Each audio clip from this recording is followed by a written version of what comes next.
Joker, why don't you give us your full name and where you were born, and then tell us about your parents and your brothers and sisters.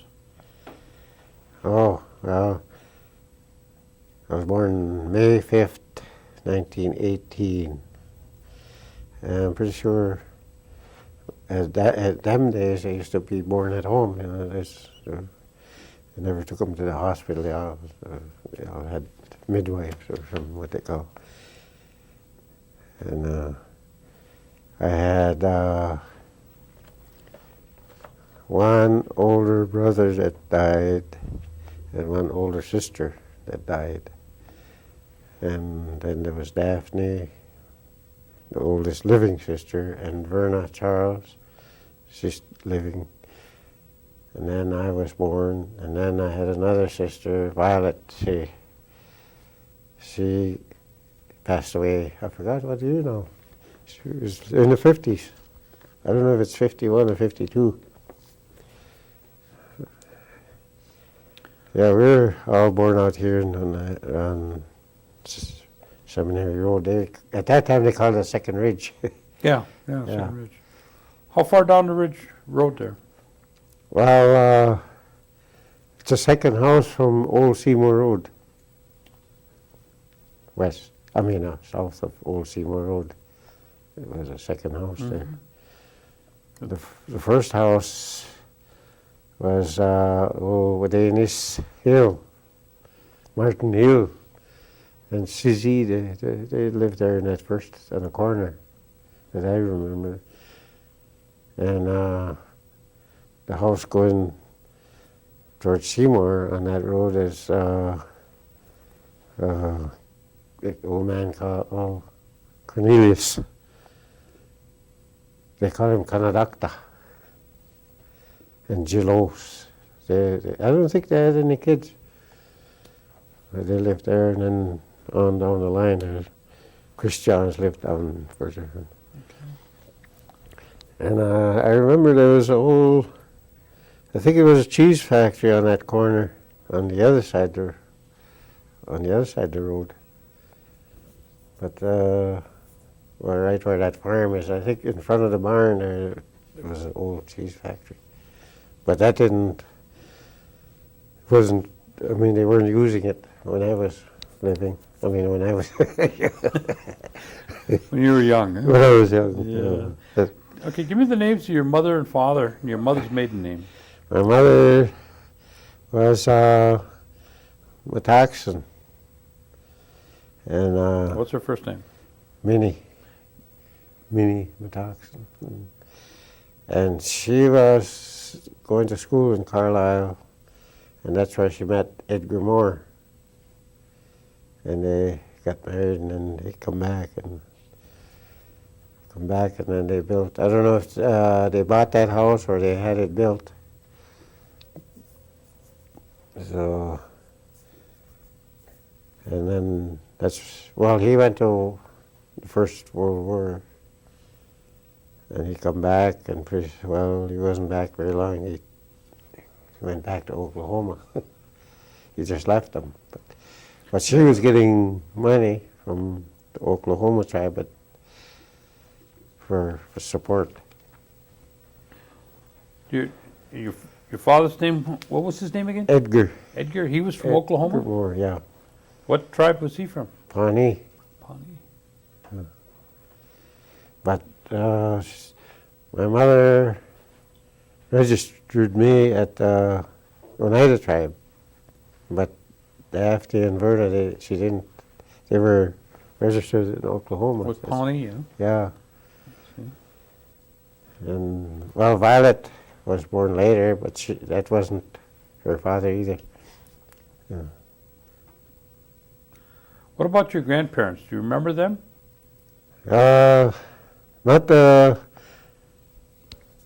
See, my mother had 3 different fathers that I heard of. I can't remember their name, but the last one was Thomas Dockstader. Yeah, because her mother was married 3 times. I only remember that Thomas Dockstader. Then she had a sister, Ivy. She was married to Hanson Denny. And Alice, she was married to Raymond Ellum. And she had another sister, they called her Dadie. And she never was married. She had a brother, Henry Metoxen. Not Analog, but Henry, he was married to Lecty Metoxen. I mean, that's why she was Metoxen, but she was Schuyler, I guess, before. Lecty Schuyler. He was married to her until he died. That's as far as I know. What about your grandmother then? Did you know if she went to school at all? No, I don't remember. Talking about it, huh? But her sister was Sophia Stevens. Sophia was married to Sam Stevens. And I never knew my grandmother. Okay. She died, I think, before me. What kind of when you think of your mother, describe her. Tell me what she. Oh, Was she a big woman or? no, a she short woman, was medium. She was never really fat, heavy. She was medium. And, well, she was real good. She was always helping people as much as she could. And like, I remember when her sister, Raymond Ellum, I don't know, something, they lost their home or they didn't have no place to go, and my mother took them in. And they stayed maybe, 2, 3, 4 months, I forgot. I don't remember just how long. And then they finally got a home again. And then the same thing with Ivy. They lost their home, and they came to visit us. We had a house full. Somebody always there, huh? Yeah. She's always helping her sisters out, and for the other sister too, she stayed with us for a while. Aunt Dadie. Then till she died. I think she died. No, she was staying with. When she died, she was staying with Sophia and Sam Stevens, Dadie. Yeah, I remember that. I remember when we were going to the funeral home. I mean, going to the church. Them days they had the bodies right at the home. And we were going to the Methodist church for the burial. But geez, that was fast. They were going 50 miles an hour. I was sitting in the front of the car, in the front seat of the car, and I looked at this speedometer. I just see that 50 miles an hour going. But we thought it was fast. Well, it was them days. Yeah. Most of the cars only went like 35 or. Yeah. Your mother, what church did she belong to? Methodist.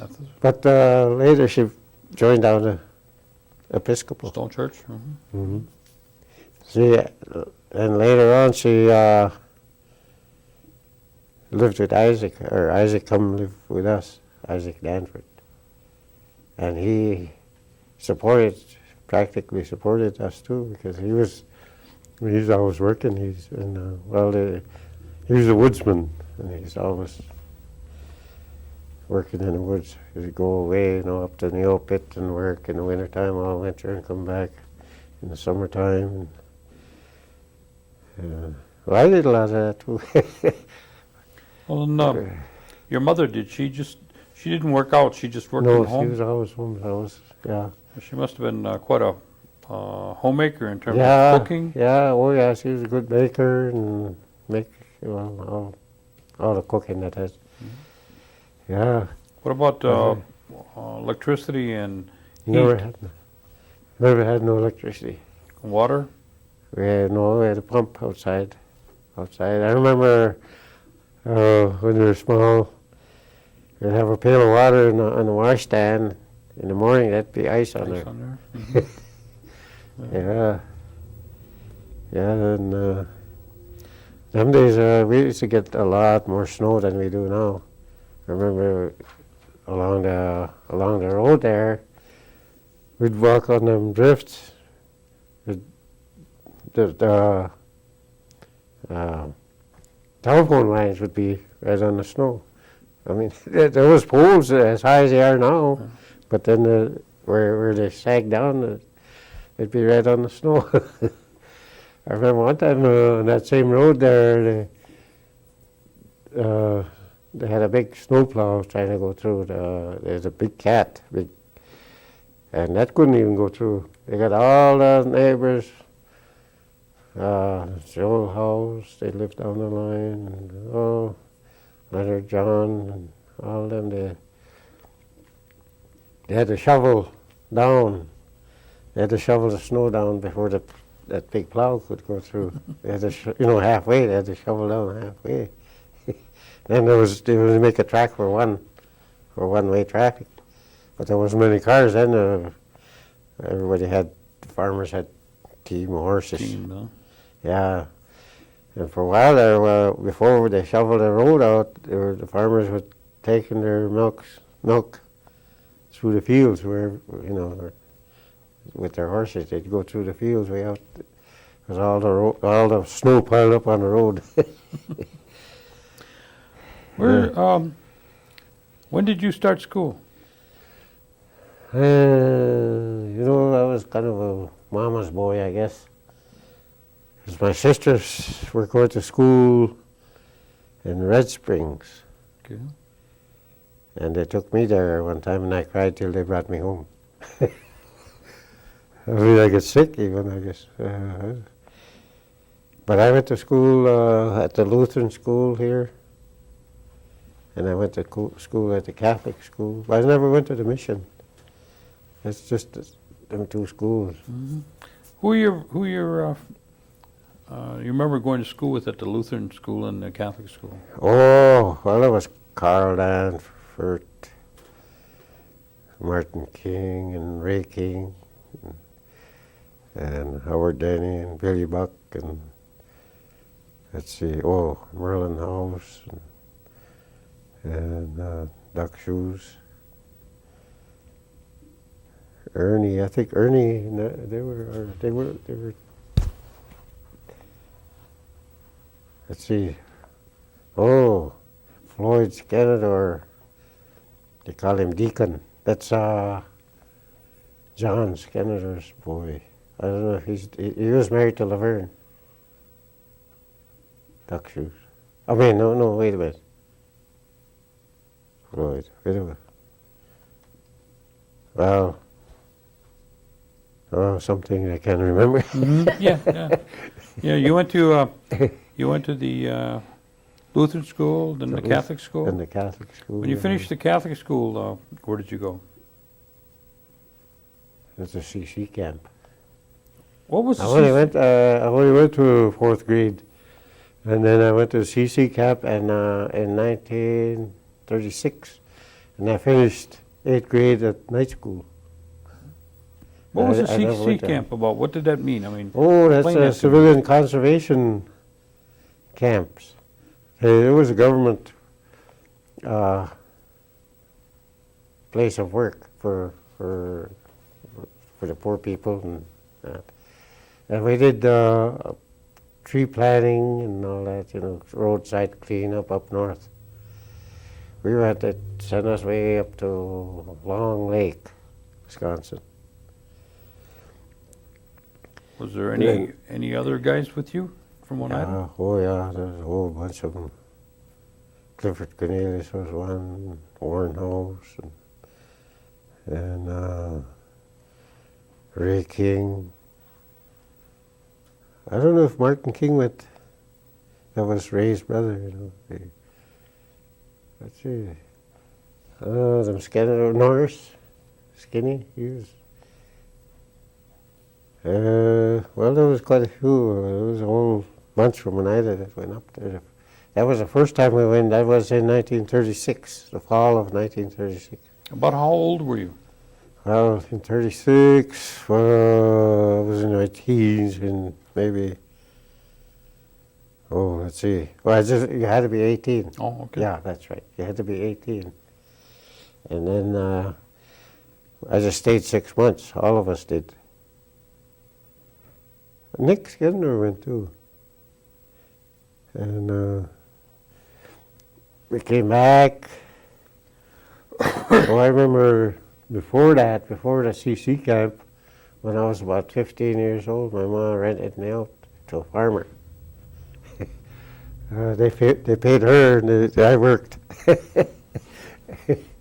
To a farmer in Whitelaw, Wisconsin. That's down there by 10.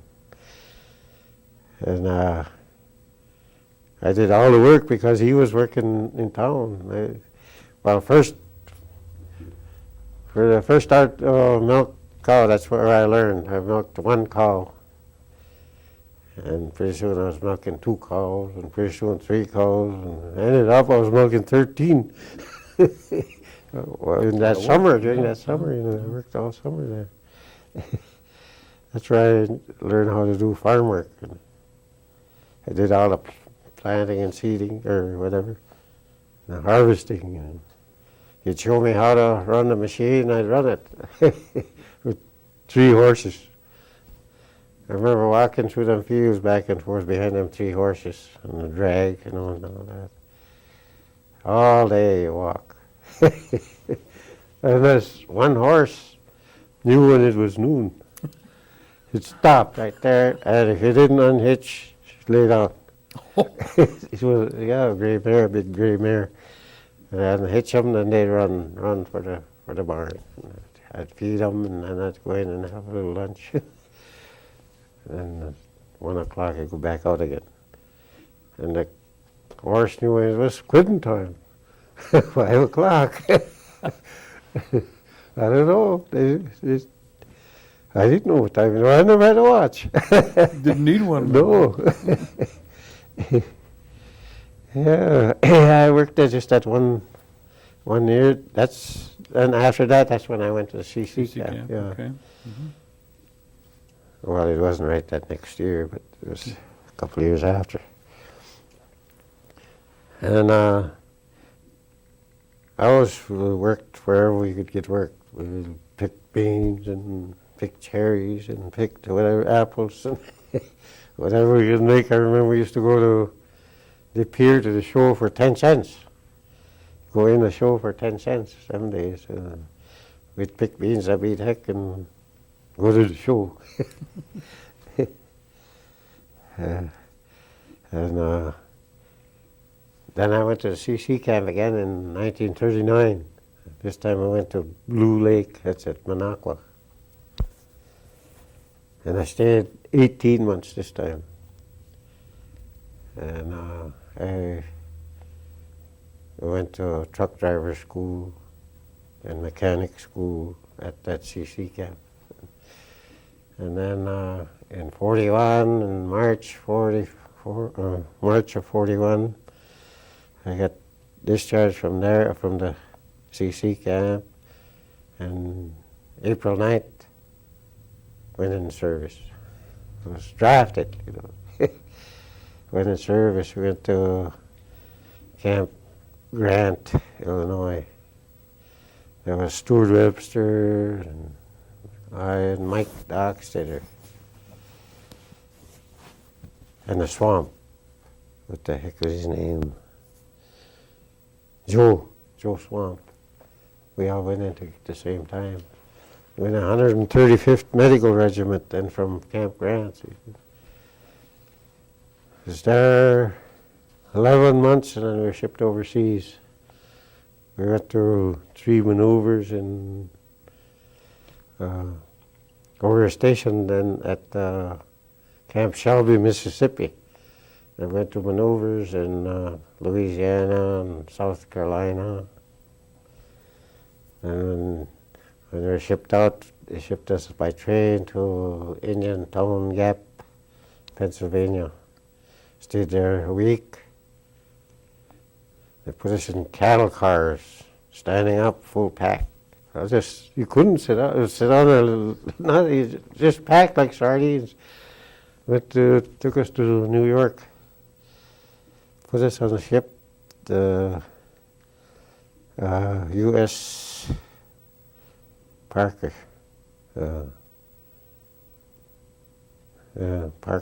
Parker something. It was like a Liberty ship, but it was a transport ship. And we left New York, we went around, well, they gave us all winter clothes. And we thought we were going to Europe. But we went around the Statue of Liberty, went around, come back through Panama Canal. We went through the Panama Canal there, we met more ships. 100 ships, we went west. Just 37 days on a boat. Went to Australia. Just like this, all the way. The whole 100 ships all turn at once. I don't know. We hit a monsoon one time before we got to Australia. Boy, that ship was rough. Everybody was sick, seasick. I didn't, damn near got me, but I didn't. With garbage cans down in the hole, everybody got their heads in there heaving. And you couldn't go over the side because the water would sweep you away. The water was going right over the ship. But we made it through. All the ships got through there too. Landed in Brisbane, Australia. From there we went to Townsville, then up to Darwin, near Darwin. It was in the medics, 135th Medical Regiment. And we had a lot of guys from up north and a lot of guys I knew. So they put us in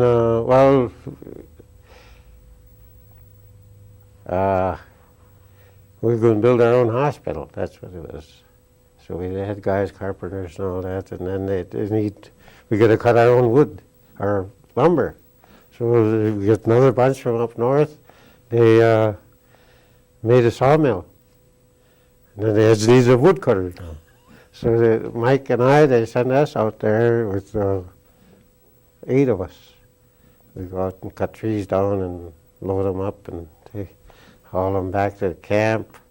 And then them guys there, they saw it up into lumber. But the trees that we cut, they're nice and soft. They're just like basswood when you cut them down. But when they get cured, you couldn't drive a nail in them. So they had to use the wood while it's green yet. Yeah. So we built one hospital there, and then it was along the Roper River in Northern Territory. That's when I got sick. I got rheumatic fever. So they flew me to down south, right across Australia. We stopped in Alice Springs at noon, and we went on over the mountains and to Port Adelaide. And I come back by train back to Melbourne, Australia. The Americans were they were equipped. The Australians had built this big hospital, but they didn't have no equipment in it. So the Americans equipped it and we used it. I was in there for 5 months. It was 5 months before I got back to duty. They shipped me back to duty again. And then my outfit was up in New Guinea then, so I caught up to them now. Just by ship. This time I was on a ship for 42 days. Just from Australia to New Guinea. They put me on a little old scow, a Dutch transport, and they went all over. I don't know, maybe they were lost. I don't know. They're chipping paint every day with a little hammer. And I got to chip the paint and then repaint. I got in New Guinea and I was back with my outfit again. The first night I got there, it wasn't ready. They didn't have no mosquito net. I had to sleep right out Boy, the mosquitoes are that big. How big?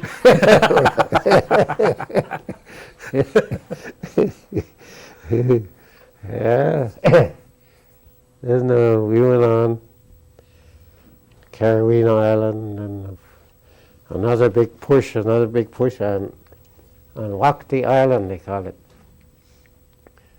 They were making a big push. There was 100 ships again. I had 3 battleships. And we were just on the transport. And when we got to the island, well, then we had to make a landing. Here there wasn't nobody. I mean, there wasn't hardly no opposition. But there was some snipers still in the trees. But they got them. I mean, 'cause you think that was, well, maybe they all got killed because they strafed at those airplanes. And we had 2 aircraft carriers. And they strafed that island and bombed it and everything.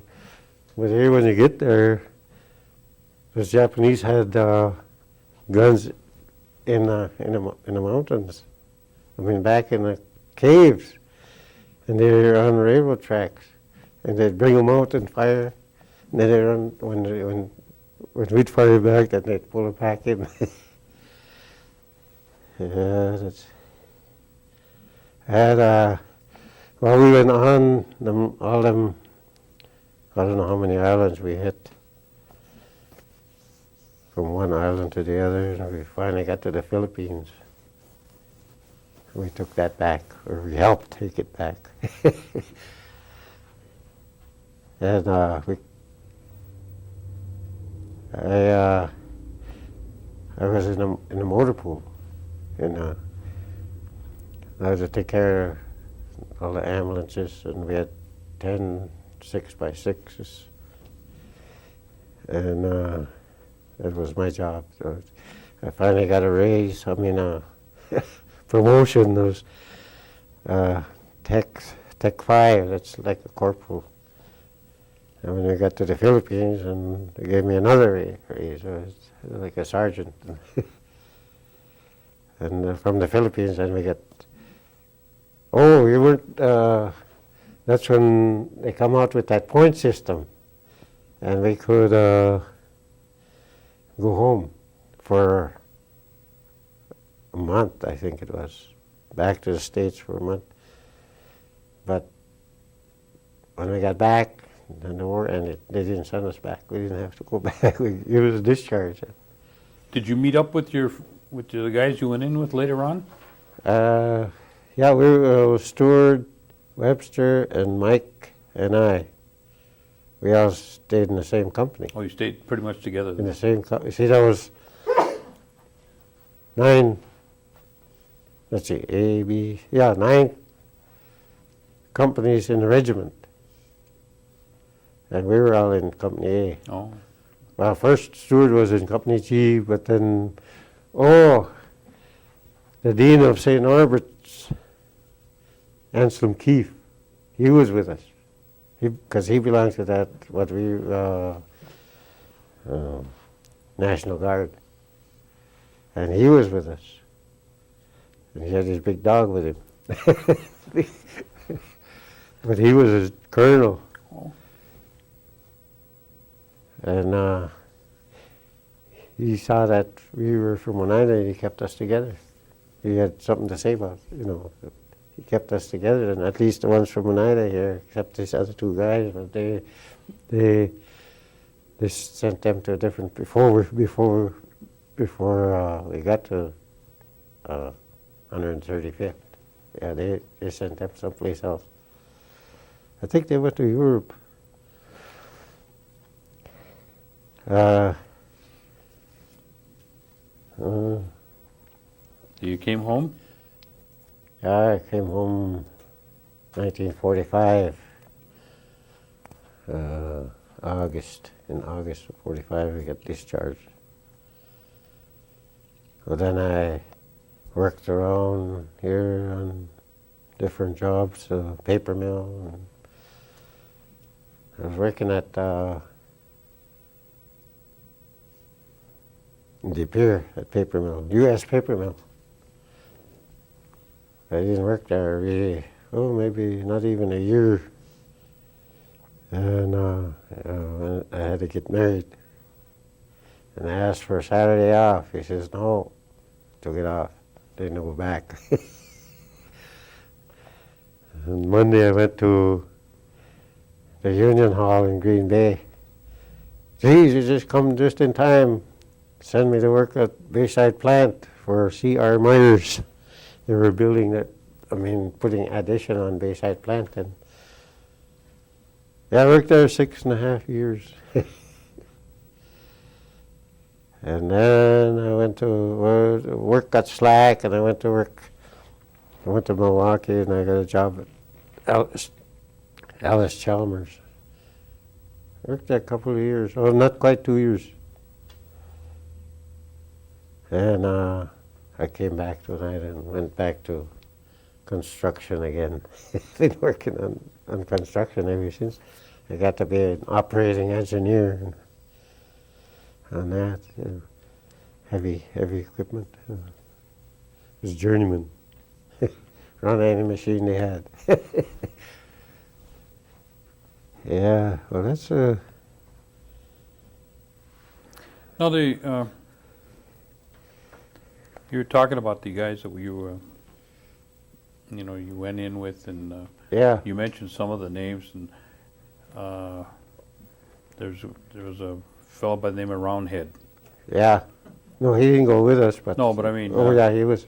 Roundhead. How did he get that name? Oh, I don't know. I think Martin King started calling him that. I don't know. No, everybody had a nickname around here, like Bubblehead. Well, how did he get Bubblehead? They just start calling him that. I don't. I think he was sudsing up too much. Well, how did this guy get the name of Joker? Joker. Well, that was long ago again. Because I was about 9 or 10. And Martin King and Ray King, they got a new bicycle. And we used to hang around the depot in Oneida, around that old depot there. And we used to ride that, well, at that time then he was riding that bicycle there. And then pretty soon they let me. Martin Schuyler was there, and Ernie Skinner, and they let me take a ride, so I got on and holy, wobbling all over the place. I went over, tried to turn around, I tipped over, and I got back on. I come back, and Barton says, you look just like that Joker on the deck of cards. And it stuck, He huh? stayed there.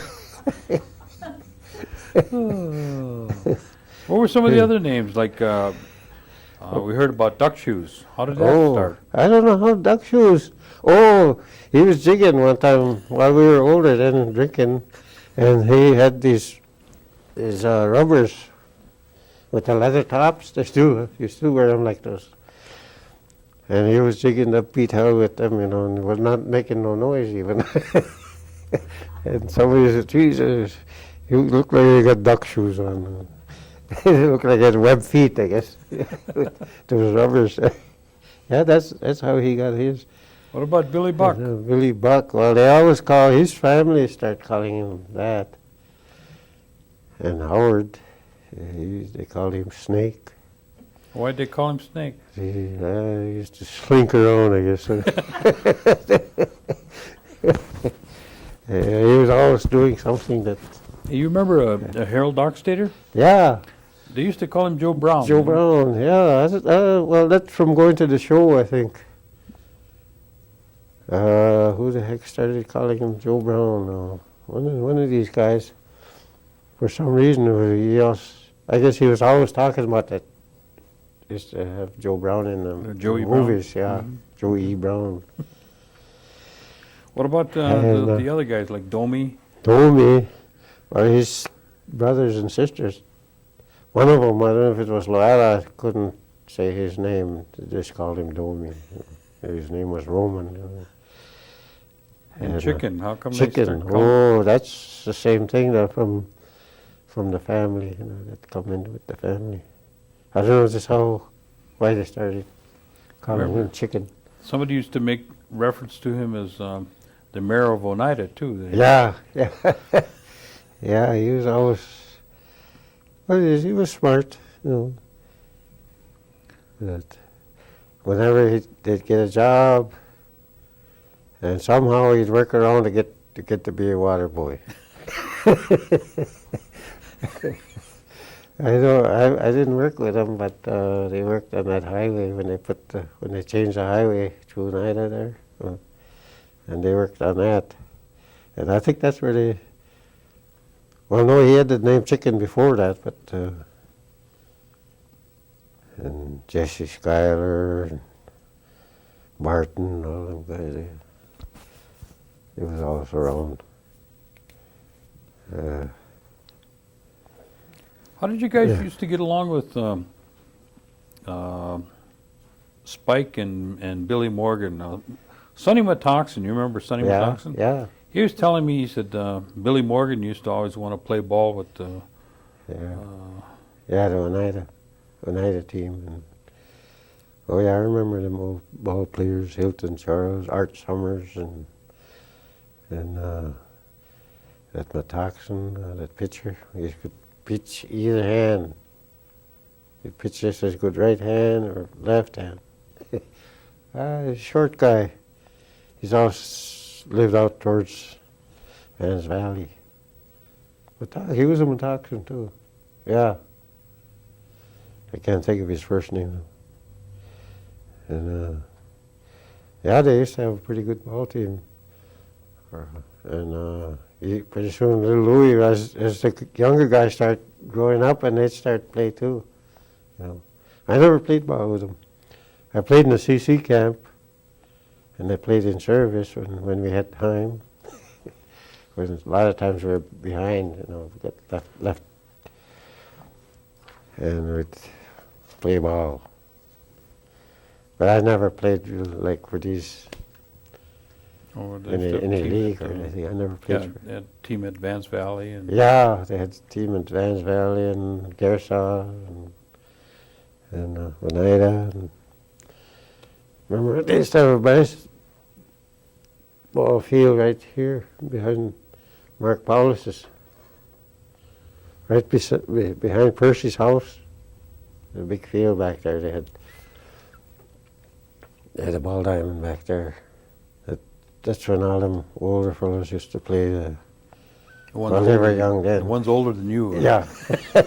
Well, they were young then. What about the ball field behind Schuyler's? Or was that? Oh yeah, that was another one. Yeah, August Firm. When he built that, he got that ball diamond. That's when little Louis started to catch. Well, he was catching before, I guess, but he played with them quite a bit. Little Louis was a catcher? Yeah. Yeah. What about hunting and fishing? Did you ever do Oh. hunting and fishing? Yeah. I understand you were quite a Yeah. fisherman, weren't you? Well, yeah, we used to go fishing quite a bit. I never did any fly fishing, though. I was just a reel. And deer hunting. You used to hunt with your brother or your dad, Lee. Yeah, your dad, brother. Hey, trying to get you older than you are too. Yeah, it was him and Big Bill and Jonathan John, Bob Green, old Bob Green. I hunted with all them guys. Then what do you call them? Then Shingles. We used to all hunt in the same place at mountain, on the other side of the mountain, that they call Butler Rock. That's where in that area we'd hunt. We didn't get one every year. I didn't. But somebody always got some. The biggest one I ever shot was a 10-pointer. I still got the horns at home in my bedroom. Mm-hmm. Just the horns. So. Yeah, and fishing, well, I remember we used to fish down in Duck Creek here before the dams were up. is the fish with the hook and line, and I caught a speckled trout one time. Yeah, game fish. Yeah, otherwise we'd catch rock bass, well, suckers in sucker time in the spring. But all summer we used to catch rock bass down there along the creek there. But since when they put that dam up there, there was very, very few fish come through then. Couldn't get up there. Huh? Yeah. Well, they had holes. They got holes on the side, way on the side, through the dam. There's holes about 8-inch.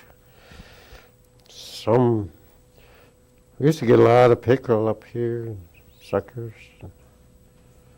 Even all them other little creeks, we used to catch a lot of pickerel. We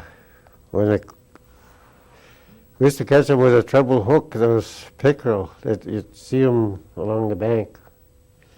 And I put a long stick and a wire on there, and I put a big treble hook and snag them. Oh, snag them. Yeah.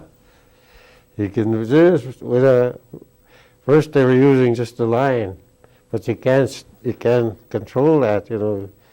You just have to try to get him anywhere, but put a wire on there, and you could control that hook, you know, to get him right under the gills. Yeah, we caught a lot of fish like that.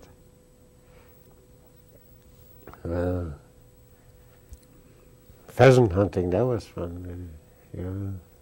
Did a lot of that, but we never went out.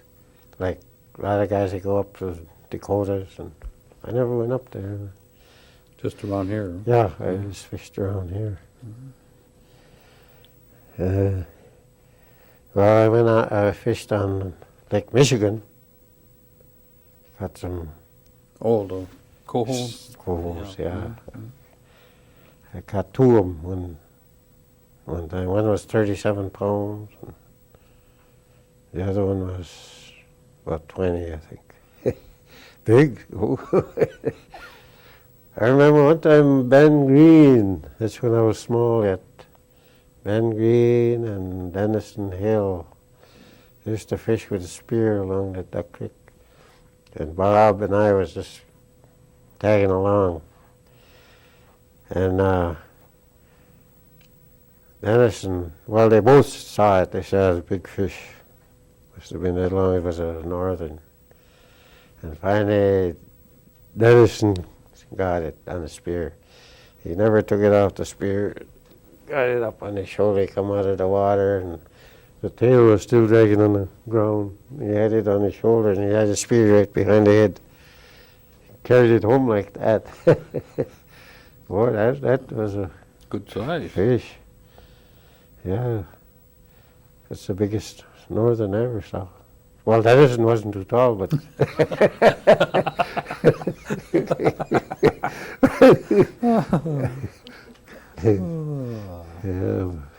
yeah, Ben Green, I remember him. Bob. Was Ben Green? Was that Bobby Green's dad? Yeah. Okay. Well, there's 3 sets of Ben, or no, Bob's. No, 2. Young Bob and Bob. Yeah, Ben Green was Bob's. Oh, Bob's father. dad. Yeah. Yeah. Okay. Do you remember your anybody, your grandparents, your mother talking about kind of telling any stories? Yeah. Like ghost stories or things like that.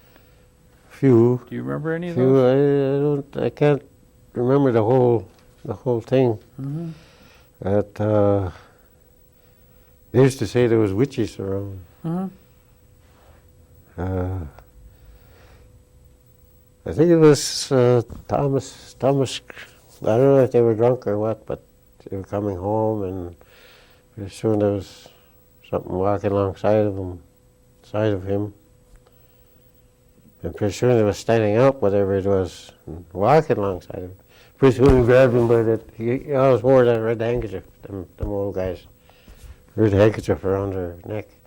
Pretty soon he got him by the neck and started choking him, but I don't know if he went down or what, but he he didn't get killed anyway. So, but maybe he was just drunk. I don't know. I remember just telling him about Edward Stevens, that's Sam Stevens' brother. That he played cards for a whole, I don't know how many days, every night. Every night he's playing cards by himself. Pretty soon he saw the devil. Yeah.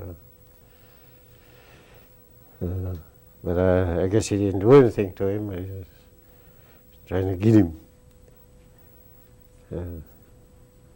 That's Should have got him into a card game for crying out loud. yeah, maybe he did. Maybe he did play cards with him.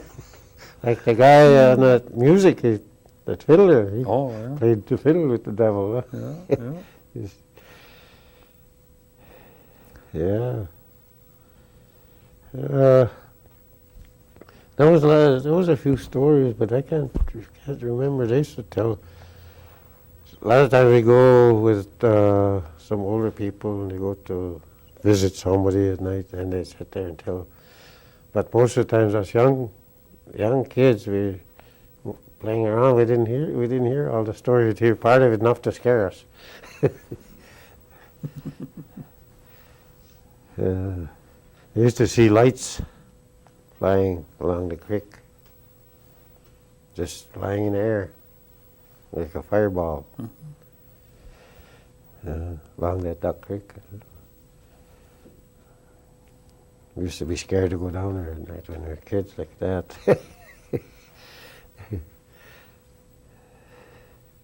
Yeah, I guess that's about all I could remember. Was there anything else that you that I might have forgot, Joker, you wanted to tell us about?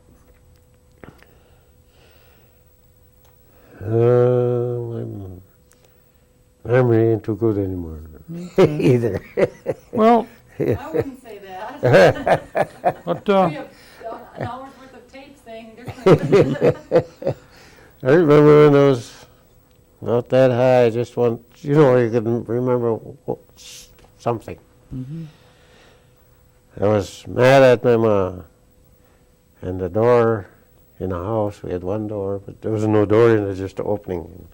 I remember scratching with something on the wall, on the door casing, and that stayed there for years. Years. She never painted it or nothing. Or I think she painted around it because it was to make me remember where I scratched on the wall. I made a big, like if a dog or something could scratch on it. I had something in my hand. I think I was scratching. And that's she told me that I had a broken tooth. This other one.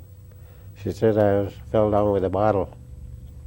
With a bottle in a titty bottle. And that tooth broke off, and then when it kind of grew back, it grew in, it crooked. But I had it pulled out in service. When I was in service, they pulled it out and they put a bridge in there. you grew a new one, huh? No, never grew. They used to say that, if the bird would come around your window. Oh, You hear anything it's about either that? good or bad luck. Yeah. Yeah, well, they used to. If a bird would come flap on your window, somebody's going to die. They used to say. Somebody in the family. Yeah. But I had a. Well, this was a long time ago. The big bay was the same window there at home. There, a bird hit on there, but they were chasing each other. The birds were chasing each other. One must have lost his direction. They flew right into the window, and well, nothing happened. What's that they To used you, to say you too? mean? What happened to the bird? Yeah, the cat got him because he fell to the ground. The cat was out there. They talked about you could hear somebody knock. There was a knock on the door. Knock on the door or Nobody there? whatever. No. Well, I guess that's all that they use it as a sign of something going to be. Some is good and some is bad. If you're eye is jerking, you're going to see somebody, which one it is. It's one, the left one is bad, somebody you don't want to see, or your left one. If it's the right one, it's going to be somebody you're going to be glad to see. Same thing if your ear is ringing, you're going to hear some news, some good news or bad news.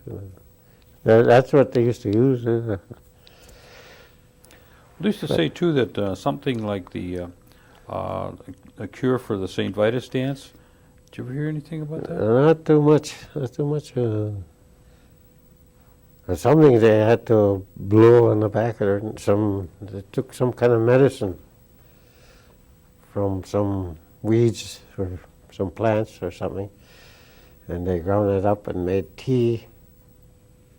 And then they put the tea in her mouth and scared the person with the sickness or whatever. It scared them and blow that tea on the back of their neck. And it's supposed to help them. I don't know if it cured them or not. Cause look how long, the boy Baird, remember him? Yeah, yeah. Yeah, going like that, he had that. Nobody could ever cure him. Right No, not till even he Indian medicine. died, he still had that jerk.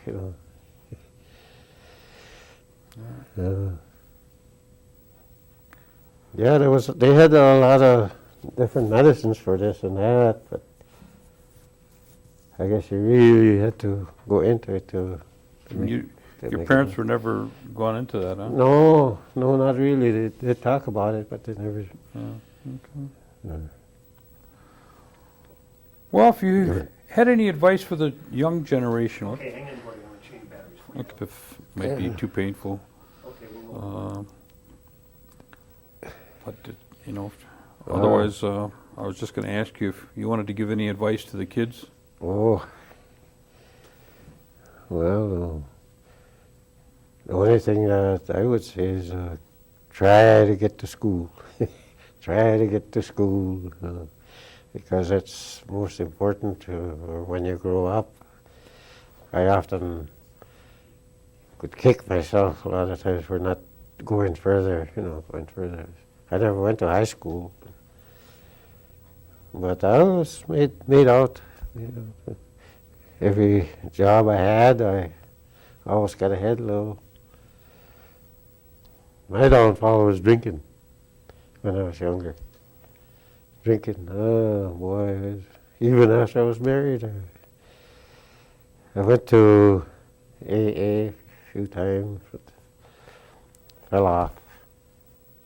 Went back again, fell off, drink for a couple of years and go quit again. But when it was really bad, in the 55 or 50s, around in that area, and then I quit. I went to AA, and that's when I stayed sober for 11 years. Good. Never touched it off. Good. That's how I was able to build my house. Good. Yeah. Otherwise, I still have nothing. Mm-hmm. Nothing. I don't own nothing on my house. I built it myself. And, but my wife almost lost it. Just late, in the 90s. I didn't know that. She wasn't paying the taxes. Oh, you live on taxable land, huh? Yeah, Oh, yeah. I still been, right now I'm paying $2,600 a year. But that's on account of 2 trailers and them. Well, Neil helped me with his trailer, but Kelly, he's always got some other bills to pay. Just at that time. Well, I'm glad that you recovered from that. Yeah. And I started again. After staying sober for 11 years, I started drinking again. Just get in the wrong bunch, and I have a few one-on-one hurt. Next thing you know, give us another one. But now I've been sober again for a couple of years now. Good, good. I stick around with the guys that don't drink. Those guys that do drink, I stay stay away from them as much as I could. You know, I don't hate them or anything, but I just stay away from them. You know, especially when they're drinking. Yeah. Yeah, it's a bad thing, and it's getting worse. I think. You know, well, maybe there's more kids. That's why more people. But years ago, when we were drinking, we'd do anything. You know, once you get drunk, you do anything, borrow and don't pay it back. And when it's time to pay it back, you get drunk, and you can't pay it back. Yeah. Well, we want to thank you for Oh, sharing these stories with us.